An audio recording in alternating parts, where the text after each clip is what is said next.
Hello and welcome to World News on the Hour here on TVP World with me, Hashim Kumar. After speaking with his Lithuanian counterpart, Polish Prime Minister Donald Tusk has decided to extend the closure of the Polish-Belarusian border until mid-November. Poland closed its border in September, while Russia and Belarus held joint military drills. Lithuania recently limited access to its border crossings after balloons carrying contraband cigarettes had come in from Belarus. At the Bobrovniki border crossing between Poland and Belarus, the empty lanes will remain a daily sight for at least the next 2 weeks. The same goes for the crossing in Kuźnica. The crossings, which remain closed since September when Russia and Belarus held joint military drills, could have been opened earlier. But given the recent developments in Lithuania, the Polish government has made a different decision. Yesterday, I spoke to the Polish Prime Minister on the phone. We had a very detailed, in-depth conversation. And we decided that the Polish Prime Minister will delay the reopening of the borders with Belarus and will coordinate further actions together. Last week, airports were closed after hot air balloons carrying contraband cigarettes from Belarus flew into Lithuanian airspace. No hybrid attacks will be tolerated in Lithuania. We will take harshest measures to stop such attacks.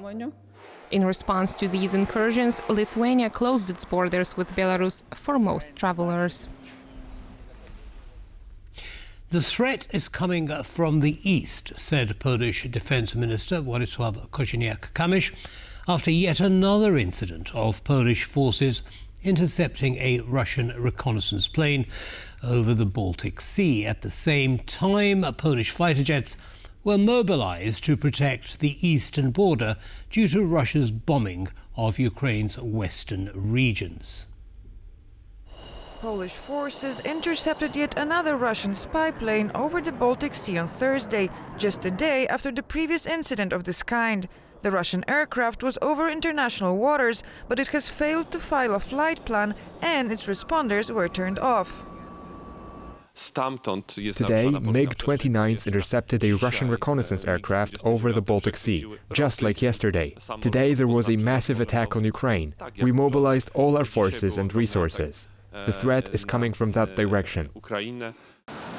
Polish fighter jets scramble quite regularly because of Russia's massive attacks on western Ukraine. Incidents of drones or missiles crossing over the border into Poland were rare at the beginning of the Russian invasion of Ukraine, but have been increasing in numbers in the recent months. After the incursion of 21 Russian drones into Poland in early September, NATO Article 4 was activated and Warsaw called for an emergency meeting of the UN Security Council. In response, NATO launched Operation Eastern Sentry to patrol the skies over the alliance's eastern flank. The meeting between Donald Trump and Xi Jinping failed to produce a breakthrough in regard to Ukraine. However, Trump announced an agreement with China on rare earth metals and slight tariff reductions. Less friction between Washington and Beijing also bodes well for the global car industry. As Russian forces push harder into Pokrovsk, a major logistics hub in eastern Ukraine, there were no good news for Kyiv from the Trump-Xi summit. Trump said he spoke for a long time with his Chinese counterpart about Ukraine, but no decision has been announced. We agreed the sides are, locked in, fighting, and sometimes you have to let them fight, I guess. Crazy. Both leaders did not discuss Chinese purchases of Russian oil, which Beijing is the biggest consumer of in the world right now. Experts aren't surprised. Ukraine just wasn't the most important topic of these talks. Ukraine itself was not on the top of the agenda. For China, it's good to keep this conflict ongoing as the way it is in the status quo, because it weakens Europe, it makes it more dependent on China, it makes Russia more dependent on China. The biggest announcement coming from the meeting is a one-year-long pause in the trade war, with the U.S. slashing tariffs on Chinese goods by 10 percentage points to 47%. Every year we'll renegotiate the deal, but I think the deal will go on for a long time, long beyond the year. In exchange, China agreed not to restrict exports of rare earths. All of the rare earth has been settled. and that's for the world. I mean, worldwide. This, I guess you could really say this was a worldwide situation, not just a U.S. situation. Experts caution this doesn't amount to the end of the trade war, but merely to a truce, and the proper trade deal is still far from certain. This is not peace deal, this is not the trade deal. The trade deal might happen in April. I'm a bit worried that it will not happen in April, but this is just the preliminary meeting to set a path for April talks. That is not to say the world won't benefit from the truce. Beneficiary number one, the automotive industry, which has been hit hard by turmoil around Nexperia, a Dutch-Chinese chip manufacturer. They are delivering pretty much to all the European manufacturers, so everybody who's buying Nexperia chips is actually affected, and this seems to be pretty much all of the European manufacturers.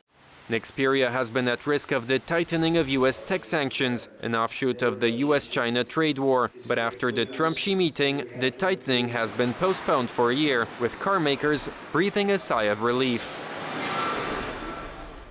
A dual German-Russian citizen has been convicted of spying and planning arson attacks on behalf of Moscow. The court in Munich sentenced the man to 6 years in prison. His two accomplices, also German-Russian citizens, were given suspended sentences of 12 and 6 months. The man, known as Dieter S., was planning to attack German military installations and railway infrastructure. He was also found guilty of belonging to what Germany identified as a terrorist organization, that is, the People's Republic of Donetsk.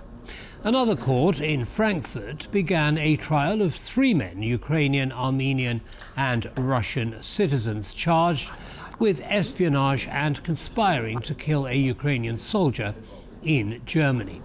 Security services across Europe have long sounded the alarm over hybrid threats from Moscow's intelligence agencies, which have been trying to deter Western powers from backing Ukraine. Residents of Kramatorsk in eastern Ukraine suffered another night of Russia's relentless bombing. More than 30 private houses were damaged, as well as 7 apartment buildings and a cultural institution. Emergency services are working to clean up the damage and assist the affected people. I woke up to a very powerful explosion. Right away, I heard the windows shatter and the whole house shook. I quickly ran to the bathroom. Now there's no glass left in my balcony windows, and the bedroom window is broken. Everything fell off the windowsills. The glass was blown out. The windows are all damaged and won't open. We were asleep during the attack, and when we went outside, we saw that everything here had been destroyed. Hurricane Melissa has killed 30 people across the Caribbean. The storm is one of the strongest hurricanes on record in the Atlantic. After battering Jamaica, Cuba and Haiti, it has weakened and is now moving towards Bermuda. Hurricane Melissa has left destruction and misery in its path. The aerial images best show the scope of the devastation. It was a Category 5 hurricane, the highest possible classification. At the moment, I'm trying to clean up to see what can be salvaged, and then we'll see what happens. It's not easy to lose everything you have with the little you have. Everything happened quick. The floodwaters rose in mere minutes. At one stage, I see the water at my waist, and about 10 minutes time, I see it around my neck here, and I make my escape.